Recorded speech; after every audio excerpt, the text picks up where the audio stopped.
नमस्ते, प्रणाम, जय श्री राम मित्रों। आप सभी का स्वागत, वंदन, अभिनंदन। हमारी मंजू भाभी के साथ एक बहुत प्यारा सा भजन आप सभी के बीच लाए हैं और जैसा भी लगेगा गीत को कमेंट करके बताइएगा और सपोर्ट कीजिएगा।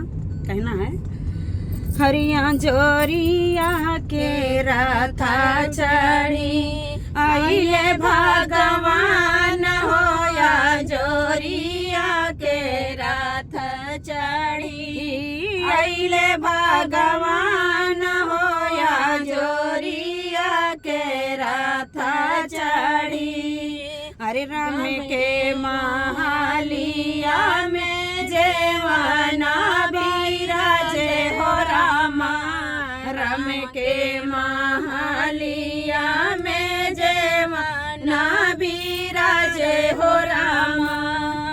अरे सूखी जूठी बाइरिया बगला गई है भगवान होया, जोरिया के राता चढ़ी आइले भगवान होया, जोरिया के रात चढ़ी आइले भगवान होया, जोरिया के रात चढ़ी।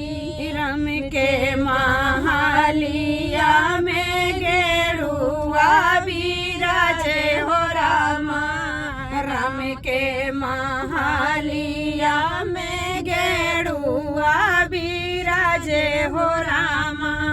अरे फूटही सुरहिया में हो घूटई भगवान होया, जोरिया के राथा चढ़ी आइले भगवान होया, जोरिया के राथ चढ़ी। राम के महालिया में बीरावा बिराजे हो रामा, राम के महालिया में बीरावा बिराजे हो रामा।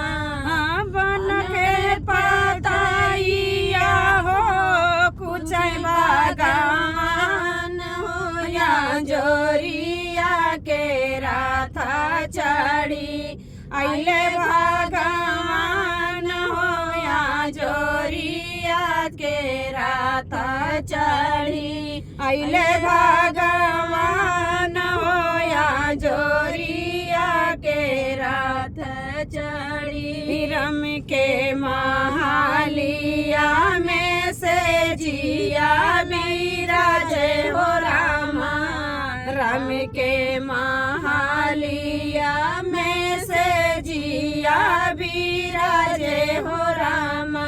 कुश के चाटैया आसन लगाई है भगवान होया, जोरिया के राथा चढ़ी आइले भगवान होया, जोरिया के राथा चढ़ी आइले भगवान होया, जोरिया के राथा चढ़ी।